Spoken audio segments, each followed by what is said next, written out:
Hello, welcome to my channel. Today I want to talk about my experience on the JET program as someone who is about to complete a full contract. Today is July 1st, 2026, and my contract with JET is going to end in 30 days.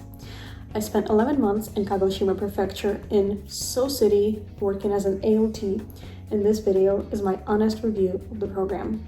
If you're interested, I also have videos about the pre-departure process, the first week in Japan, Tokyo orientation, and what daily life as an AOT looks like. You can find those on my channel. Be sure to like, subscribe, and comment. It only takes a few buttons for you, and it makes me happy and boosts my channel. So with that said, let's get into it. I think the hardest part of JET, at least for me, was the first 3 months. You're completely new country, new town, new job, and often very limited Japanese.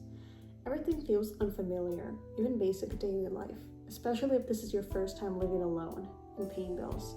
Also socially, it can be very unpredictable. You might get lucky if you have other AOTs nearby. I did, just one. I had a great senpai, a 5th year AOT from the UK, which made a huge difference and made my time here much better. But not everybody has that. Some JETs are placed completely alone, and even when there are other AOTs, you don't really always click with them. That's not unusual, especially when you're someone who doesn't easily fit into every social dynamic. At the same time, your friendships back home start to change. Time zones make things harder, your daily life becomes different, and sometimes friendships just naturally fade. When you move to a new country, you might even find yourself cutting people off. I myself had to step away from a friendship that I've had for almost 10 years because it had become very draining and one-sided. They were heading in a direction that I couldn't follow anymore, making choices that I didn't want to enable, and I realized I didn't really want to carry that dynamic into a new chapter of my life. I also ended a relationship during that time.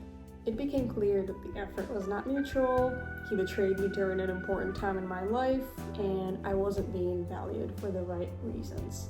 Letting go of people you once thought would be in your life forever, especially during a major life transition like moving abroad, is exhausting.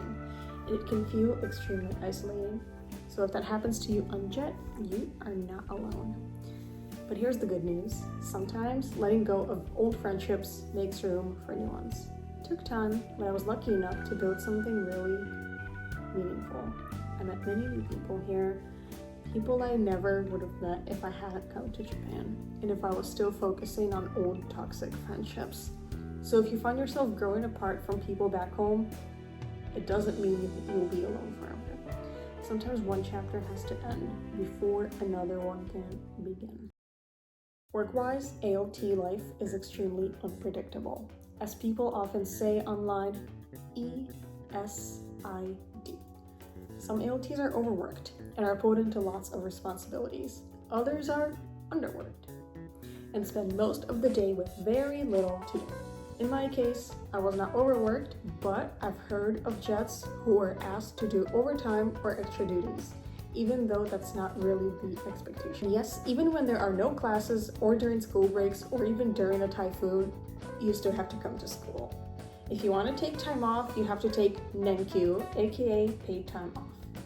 You sit at your desk for the full day, sometimes with very little to do, and you just stay present and pretend that you're very busy for 7 hours a day. Over time though, you get used to it and it starts to feel normal. At first, everything feels unfamiliar and you're constantly second-guessing yourself. You might make cultural mistakes or accidentally do or say something considered impolite without realizing it. But eventually you adjust. You learn the rhythms of school life, you settle into routines, and things that once felt strange start to feel normal. Moving is expensive.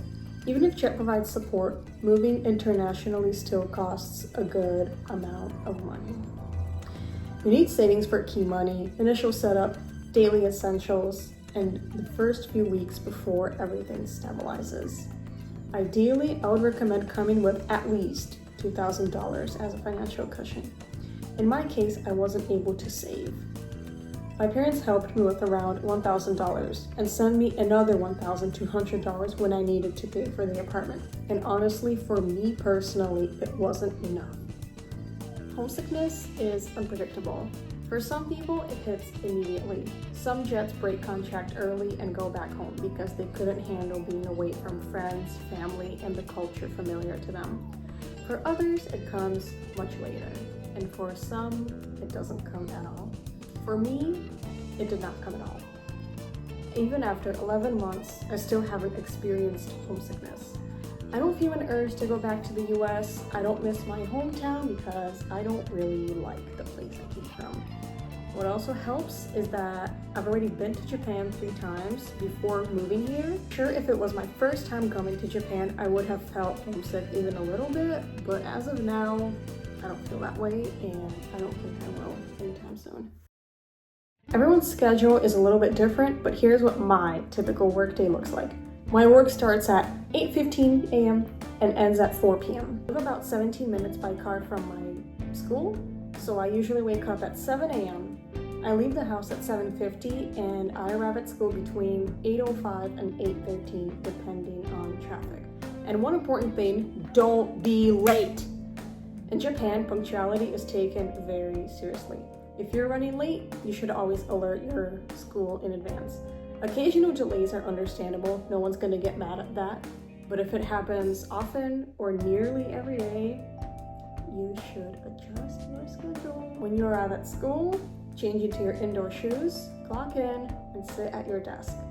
I recommend buying ubabaki, which are traditional Japanese slippers that are worn by elementary schoolers typically. They are sturdy, they will last a while, and they're pretty fun to wear. I enjoy wearing mine, and the kids think it's funny that a grown adult is wearing ubabaki. Then you check messages. Our school uses C-Smile, lesson plans, and any other updates for the day. After that, you should observe what's happening around you, especially if the teacher's room is empty. That means there's an assembly in the gym. In that case, you should go and attend. Even if you don't understand Japanese, it's important to be present, listen, and observe. Just act like you're happy to be there. The number of classes varies a lot. Some days I have 4 classes, some days only 2, and sometimes none at all. The most I've ever had in a day was 5. In middle school, ALT lessons are often textbook-based. This can mean reading boring, robotic dialogues, helping with pronunciation, and occasionally running small activities or games. I also help students with writing assignments, and sometimes I grade English work, which I enjoy doing. I give students small, silly stickers that I brought from the US to make it more fun. And in elementary school, lessons are usually more creative. You design activities around the topic. For example, if they're learning shapes and colors, you might have them draw a yellow circle or purple triangle and eventually turn it into something fun like a monster or character or an object. A big part of ALT life is something called desk warming. This is when you are at the school but don't have classes. It can feel slow or repetitive, but it's a normal part of the job for many ALTs. And not just Jets, dispatch ALTs as well. Some people use this time to study, build resumes, make portfolios, some even do online master's degrees. Others plan lessons, learn Japanese, read, work on personal projects. I also spend time chatting with my coworkers. If you're open to it, people are usually happy to chat. Japanese people are very curious about your culture, and you should share it with them. Also, it's a great way to practice speaking Japanese. Lunch happens after 4th period in Japan. There are no cafeterias in Japanese schools. Instead, students eat in their classrooms, and they also serve lunch to each other. Before eating, everyone puts their hands together and says, "Itadakimasu." Do not start eating until everyone sits down and says that. I made that mistake on my first day. Don't do that, it's rude. Lunch is fairly short, only 20 minutes. Afterwards, you put your hands together again and say, "Gochisousama deshita." You clean your area, wash your tray, and brush your teeth. It's a very structured routine. Japanese schools do not have managers. Instead, students and teachers clean the school together. Cleaning time, at least at my school, I don't know how it is for other schools, but at my school, cleaning time is 10 minutes. Everyone is assigned tasks like vacuuming, taking out the trash, wiping windows, sweeping, scrubbing the toilets. Even small contributions matter. Just participate, help the students it doesn't matter what you do, just be a part of it. Some ALTs join after school clubs. I personally didn't because my school didn't allow it, but if you can join, I recommend it. It's a great way to bond with your students and practice Japanese. My workday ends at 4 p.m., but leaving exactly at the time when your workday ends can be seen rude in Japan. So it's better to stay about 5 to 15 minutes after that and punch out then. Before leaving, you have to say "Otsukare-sama deshita, shitsurei shimasu," and bow. After nearly a year in Japan, there are still things that surprise and annoy me. A few stand out more than anything. One of those things is paperwork. In the big 26, especially in smaller towns where the majority of the population is old people, everything is still on paper. If you want to take paid leave, you gotta fill out a paper form. You got bank records, you use a bank book. Things that could easily be a quick email or text message, often paperwork or an in-person visit. It's one of those things that you have to get used to. Welcome to Japan! Garbage sorting is a whole system on its own. It's taken very seriously, and in some places, sorting incorrectly can lead to fines. You have to separate everything: burnables, plastics, bottles, and even within bottles, you have to separate the cap, the label, and the bottle itself. In many cases, you're expected to rinse things before throwing them away. It's a lot at first, but it's worth it because it's good for the environment. Probably the hardest cultural adjustment, especially if you're neurodivergent or prefer direct communication. In Japan, things are often implied rather than clearly stated. That means you have to pay attention to context, tone, and to what everyone else is doing. If this is difficult for you, it helps to be upfront with your supervisor and coworkers and explain that you understand things better with direct instructions. That can make your life a lot easier. Sometimes the communication can feel almost absurd. For example, my boss once asked me, "You're not texting students online, are you?" I was like, "What? Why would I be doing that in the first place?" You have to guess what he meant. Pause here and drop it in the comments. What he actually meant was, using your phone during desk warming is not allowed. What? Where's the correlation? I didn't save money when I came to Japan, and I ended up spending everything that I had. I prioritized experiences and short-term happiness over financial stability. Traveling, going to events, eating out at restaurants, buying clothes, art supplies, skincare, basically living in the moment, sometimes paycheck to paycheck. I don't fully regret it because a lot of that money went towards experience that genuinely shaped my time here. I visited 2 new countries, South Korea and Hong Kong, explored 6 different prefectures, saw a Monet exhibition, and did a lot of things that I probably would have done if I was trying to save money. But at the same time, I do think it's important to be mindful because life can be unpredictable, and even saving a small amount at the beginning can make a big difference later on or give you a peace of mind. Until you know for sure that you're being recontracted or if you're staying in your place, do not buy too much furniture or commit to anything that assumes you'll stay for another year. Moving in Japan costs a lot of money, and selling furniture is a hassle. Furniture also costs a lot of money. If you need things, check places like 2nd Street, Hard Off, or Jimoti. A lot of people give away things for free on Jimoti. I didn't know about it until very recently, so I'm telling y'all now, so that y'all have a better time here than me. If I could go back in time, I would have probably gotten my teaching license while I was on JET. When I first arrived, I had no idea what I wanted to do long term. I didn't have a plan. I wasn't even sure if I'd enjoy teaching, so I didn't want to spend money on a certification I might never use. How did I know that I do enjoy teaching? I wish I started earlier. You already know that you want to become a teacher, get the teaching license. JET is the best time to do it. You have plenty of desk warming hours that you can use to study, and when you finish the program, you already have classroom experience and a qualification. It would have made my transition after JET easier. JET offers stable income and fairly comfortable work-life balance. The pay is solid enough to live on, and you also get a lot of free time outside of work to focus on your own interests. JET isn't really a job, it's more like a cultural immersion program. In a way, you become a student of Japan yourself. You learn about the language, workplace culture, social expectations, and daily life in a very hands-on way. Even a single year on JET can look strong on a resume. It can make your first job feel like the hardest step, but once you've done something like JET, it becomes easier to move into other roles because you've already done international work experience in a structured program. The application process alone is very long and uncertain. You apply around September, hear about interviews in January, do the interview in February, and then wait until April to find out if you're accepted, waitlisted, or rejected. If you are waitlisted, it becomes even more unpredictable. Might be upgraded immediately, months later, or not at all. Uncertainty can make it difficult to plan your life properly. In my case, I was upgraded in June, so I didn't have to wait too long.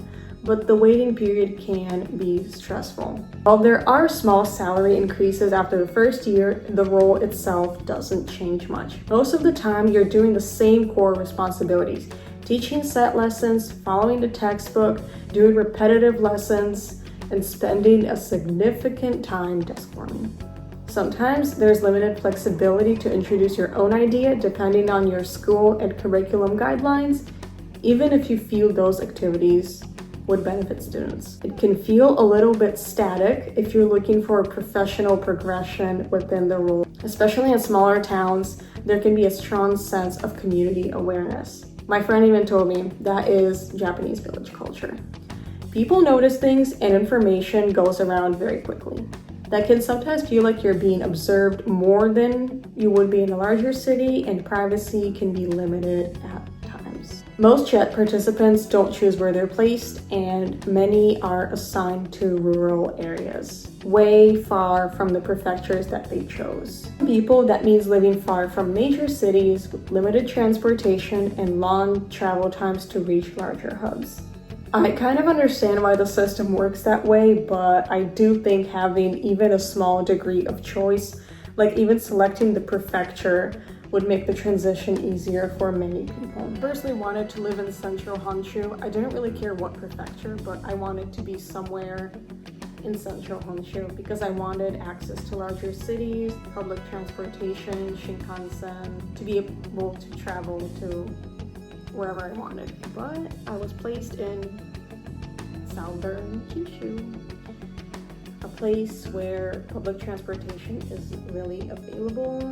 One thing I wish was stronger is a structured language support.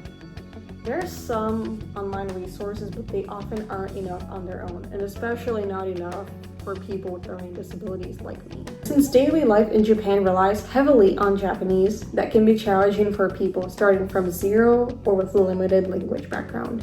This is especially difficult for participants who don't have easy access to tutors or formal study support in their area. I think JET is very much worth it, especially if you're at a point in your life where you're not entirely sure what direction you want to take. Right now, the job market in many places, especially the US, can feel very competitive, and entry-level roles aren't always easy to secure, even with a degree. I would apply to supermarkets, McDonald's, jobs like that, and they didn't even get back to me with an interview. And I have a degree. That should not be normal. Even places that said urgently hiring, like, what the fuck? For that reason, JET can be a good opportunity to pause, reset, and experience something different. It gives you the time to live abroad, step outside your usual environment, and figure things out without rushing into your next career move. While you're on the program, you can travel, save money, learn Japanese, and experience daily life in a completely different country. More than anything, it gives you space to think, to grow, and decide what your next step would be. JET isn't always what we imagine before we arrive. A lot of expectations change once you're actually living it. Expectation 1, I'll become fluent in Japanese. Reality, progress is much slower than I expected. Even with daily exposure, language learning takes time, consistency, and effort. You improve, but rarely as fast as you imagined before arriving. Expectation, I'll travel every weekend. Reality, not always possible.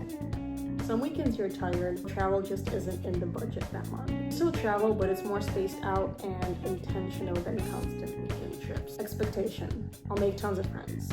Reality: it depends a lot on your placement and circumstances.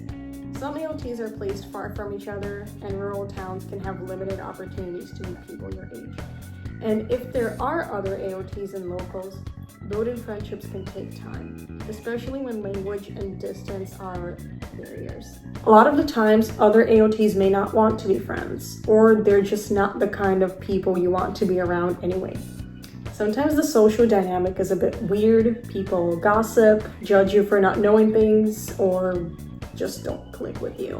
Not all, but a lot of AOTs have never mentally left high school, especially if they're right out of college, so be careful. I've personally been warned to be selective about other AOTs for this reason. And if you're neurodivergent or just someone sensitive to social environments, I'd honestly suggest paying attention to that early on and choosing your circle wisely. Expectation: I'll find a partner in Japan. Reality: it's possible, but not guaranteed and can be extremely complicated.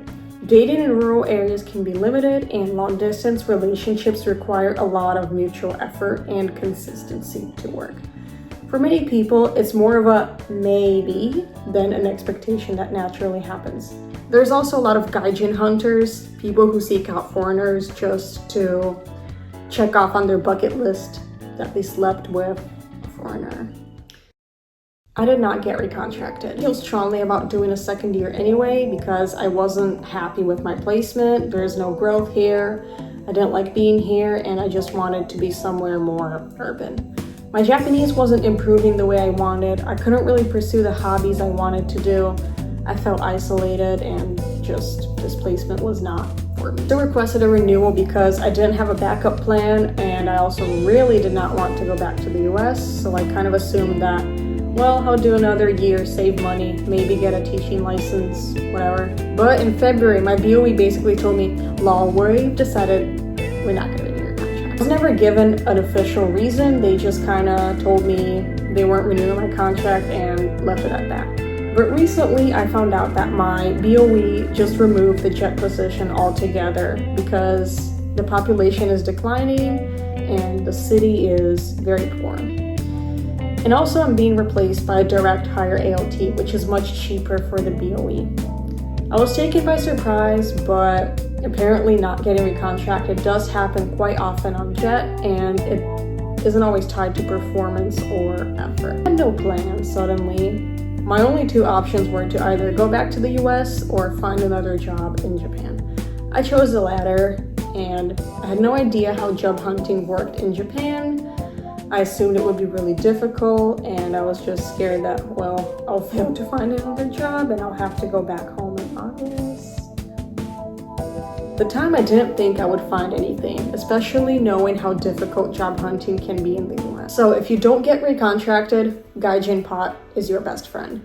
Apply nationwide, apply to everything. A lot of schools and companies hire urgently. Many don't require advanced Japanese. Some don't require Japanese at all. Go to interviews, see what options you get, and don't feel pressured to accept the first offer you received. I received an offer from a school in Kumamoto, but they wanted me to move now.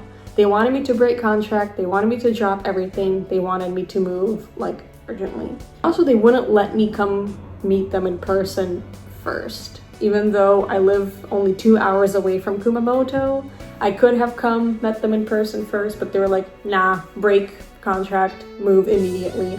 And I was like, yeah, sorry, I'm gonna have to decline. Honestly, finding a job in Japan is not as impossible as it feels when you're in it. Getting a contract is not failure. You're not being fired, you're not being deported. It just means your situation changes. You're still completing your contract. There is another path forward, and that just means you're being replaced.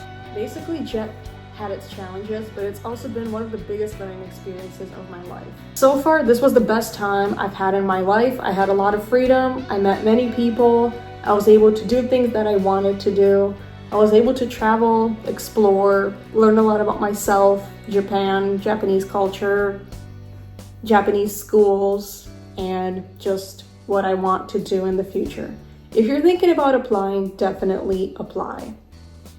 Don't let the uncertainty scare you. Don't let your anxiety scare you. Just apply, because applying to JET costs nothing.